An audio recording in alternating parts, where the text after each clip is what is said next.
Welcome to the Angry Critic. Today we're going to be reviewing As Above, So Below. Directed by Erick Dowdle. Written by Erick Dowdle and Drew Dowdle. I probably mispronounced the name. Sue me. Okay, with Perdita Weeks as Scarlet Marlow, Ben Feldman as George, and Edwin Hodge as Benji.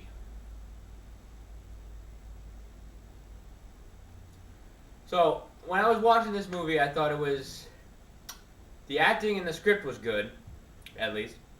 Well, no, there was some other good parts to the movie. But some of the delivery was too fast. Like, I didn't understand some of the dialogue because I think it was delivered too fast. The actor that was saying him could have slowed down a little bit. The soundtrack to the film, whatever soundtrack there was good. I think it set the mood really well. Or at least decently. And like I said, built suspense. The sets and locations. Now that's where the movie I think really hits home. I think it was really well set at locations, and the sets were done really well. I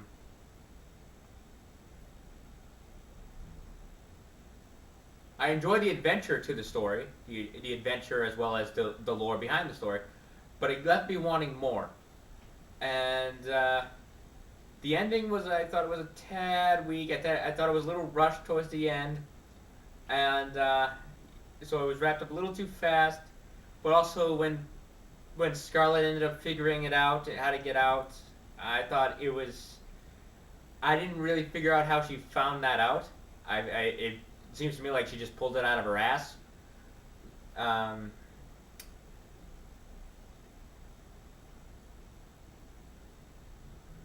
The movie, I felt, built up a lot of tension to it, but I don't feel like it delivered at all times.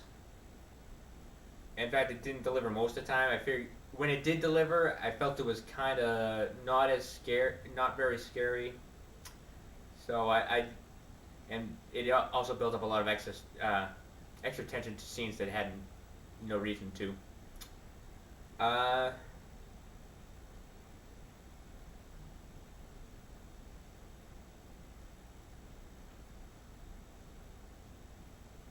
Also, it was filmed like a found footage film, which drives me absolutely insane, which means that there's going to be a lot of camera shaking and cutting, and just the way it was shot basically destroyed the movie, I felt.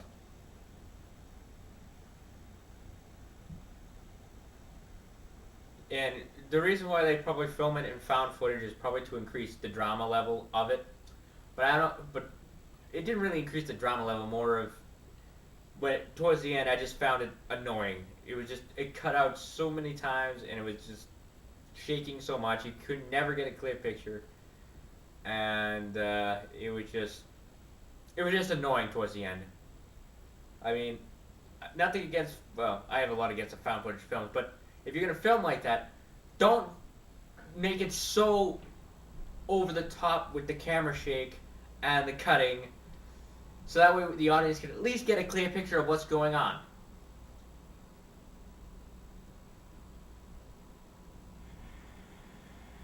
But like I said, I did think the actor's performance overall, in general, was good.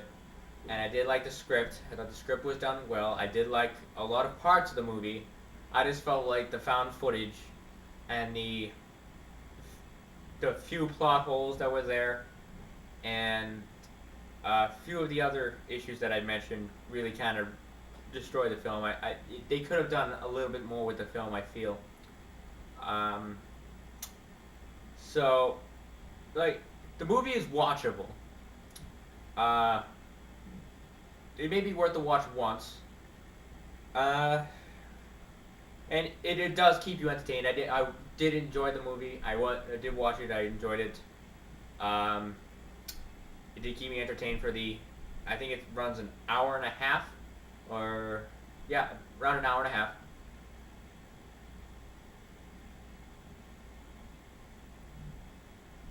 So I bestow upon this movie 5 out of 10 angry faces.